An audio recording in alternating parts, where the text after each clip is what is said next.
niscaya kita tenggelam dalam kesengsaraan, tenggelam dalam kehinaan, tenggelam dalam kebinasaan. Nauzubillahi min dzalik. Saat yang sangat dirindukan, dicita-citakan oleh semua umat Islam yang merindukan sempurna keislamannya, karena berhaji itu wajib, rukun Islam bagi yang mampu. Sangat banyak hikmah pelajaran yang Allah berikan lewat ibadah haji ini. Menurut Imam Syafi'i, rukun haji itu ada 6. Ihram, wukuf di Arafah, tawaf ifadah, sa'i, tahallul, dan tertib. Mari kita coba simak apa kira-kira hikmah yang dapat kita tafakuri dalam keterbatasan ilmu wawasan kita. Yang pertama tentang ihram. Ihram ini adalah salah satu yang penting bagi orang yang ingin dekat dengan Allah, adalah lepasnya topeng dari hati kita.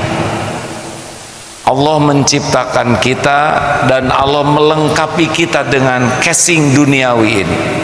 Harta, gelar, pangkat, jabatan, penampilan, popularitas, banyak yang Allah tempelkan kepada diri kita. Seharusnya casing ini tidak pernah menjadi pembatas hijab kita dengan Allah. Maka ihram, Allah menjadikan kewajiban menggunakan ihram sesudah niat ihram, berpakaian ihram, mengganti segala aksesoris ini hanya dengan kain 2 lembar saja bagi lelaki, demikian pula bagi wanita, dilengkapi dengan larangan-larangan selama ihram adalah diantaranya agar kita mulai lepas hati ini dari kemelekatan atau lengketnya hati ini dengan dunia. Seperti yang dikatakan oleh Amirul Mukminin Ali bin Abi Thalib karamallahu wajhah, perahu ini akan melaju ketika perahu berada di atas air. Tetapi jika air memasuki perahu ini, maka perahu ini tidak akan pernah jalan dengan laju. Apalagi jikalau air sudah memenuhi perahu ini, perahu akan tenggelam. Demikianlah duniawi ini, kalau sudah masuk ke dalam hati, pasti berat hidup ini. Apalagi kalau duniawi sudah memenuhi hati kita, niscaya kita tenggelam dalam kesengsaraan, tenggelam dalam kehinaan, tenggelam dalam kebinasaan. Nauzubillahi min dzalik. Maka kita semua bisa mengambil hikmahnya. Biarlah air yang diibaratkan dunia ini tidak pernah memasuki perahu yang diibaratkan hati kita. Biarlah dunia ini di tangan, jangan di hati. Adanya tidak membuat sombong, diambil oleh pemiliknya tidak akan terluka. Latihan pertama, jikalau ingin haji mabrur, walaupun belum berangkat ke tanah suci, walaupun hanya baru niat, marilah kita mulai melepas kemelekatan kita, kecintaan kita, hubbud dunia kita. Dunia hanya ada di tangan, tidak di hati. Sepatu hanya ada di kaki, jangan di hati. Kalau sepatu di hati, sepatu bagus, jadi tinggi hati. Lihat yang lebih bagus, iri hati, sepatu hilang, sakit hati. Karena yang pakai sepatunya adalah hati. 2. Wukuf. Wukuf itu artinya berdiam. Ternyata sesudah kita melepas dunia di hati, kita harus selalu punya kesempatan untuk wukuf. Tidak hanya di Arafah, kita harus punya wukuf harian. Wukuf harian kita adalah sholat. Dalam sholat kita meluangkan waktu untuk berhenti sejenak dari aktivitas.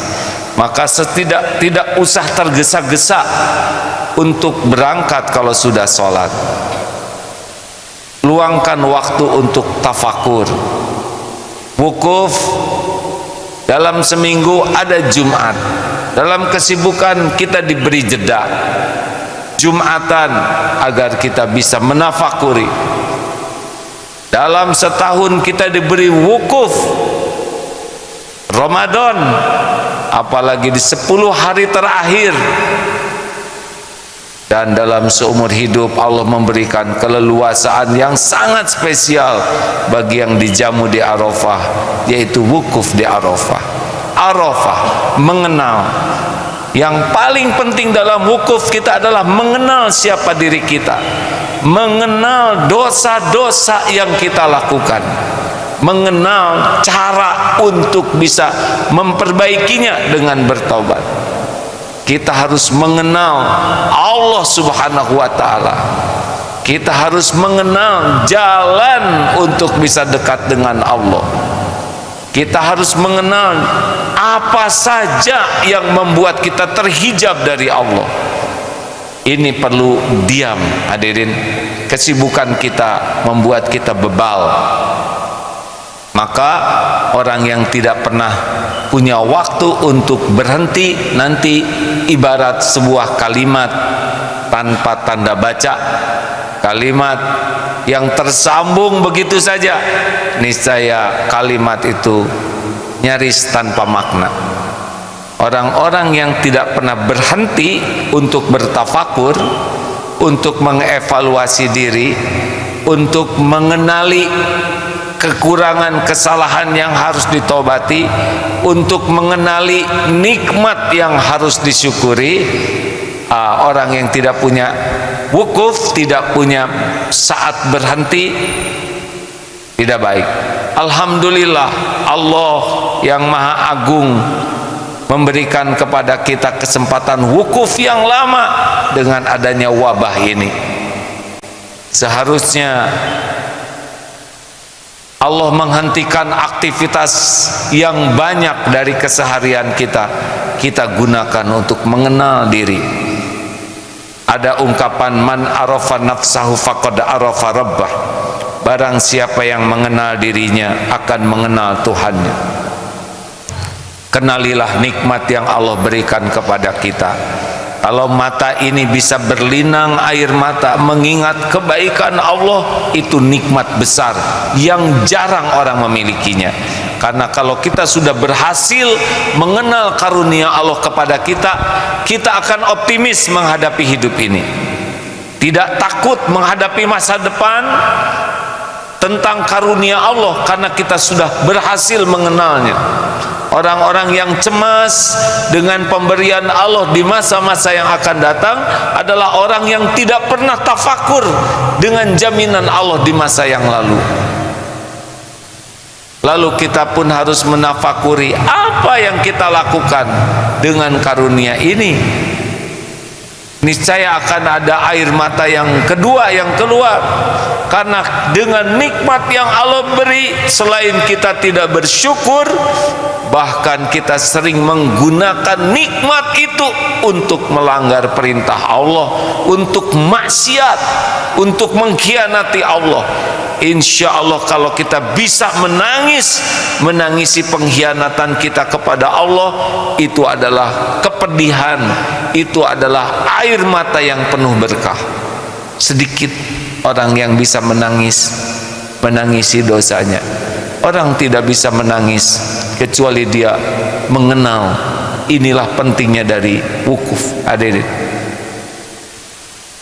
Kemudian tangisan lainnya adalah tangisan menghibah, memohon belas kasihan Allah, memohon curahan rahmat Allah, memohon karunia dari Allah. orang yang betul-betul memelas, menghibah, itu pun tangisan luar biasa. Inilah kepedihan yang membawa berkah, kepiluan yang membuka pintu rahmat. Dan ini hanya bisa dilakukan oleh orang-orang yang mau berhenti sejenak, wukuf, qaf, stop. Mudah-mudahan walaupun kita tidak ke Arafah, kita bisa menggunakan 5 kali sehari, utamanya lagi di sepertiga malam terakhir, di saat paling mustajab. Kita belum mendapat takdir ke Arafah, tapi Allah Maha Adil memberikan saat mustajab yang dahsyat di sepertiga malam terakhir. Gunakan hari Jumat untuk evaluasi mingguan. Masya Allah. Gunakan Ramadan, semoga dengan sungguh-sungguh seperti ini Allah pun menjamu kita untuk wukuf di Arafah kelak. Amin ya rabbal alamin. Tawaf. Tawaf adalah aktivitas fisik. Tetapi mengapa dalam tawaf ribuan orang, bahkan bisa jutaan orang, aneka suku, aneka bentuk, aneka karakter, aneka latar belakang, aneka keilmuan, tapi bisa akur karena semuanya diikat dengan tujuan yang sama, tertib dalam ritme yang sama, dan yang paling penting setiap langkahnya senantiasa zikrullah. Artinya hikmah dari tawaf, ayo ikut saja kepada yang Allah sukai, ikut saja dengan apa yang Allah perintahkan, bergerak terus, tapi gerakannya senantiasa dalam keadaan zikrullah. Fadzkurullaha katsiran la'alakum tuflihun. Zikirlah sebanyak-banyaknya, niscaya engkau akan beruntung. Tidak ada perkelahian karena sama-sama zikrullah dengan ikhlas. Tidak ada pelecehan seksual walaupun rapat dengan beda jenis. Tidak terpikir karena semua fokusnya adalah kepada Allah. Badan bergerak dalam aturan yang benar yang Allah perintahkan, tapi hati selalu terkait kepada Allah Subhanahu wa taala. Hikmahnya seharusnya begitulah.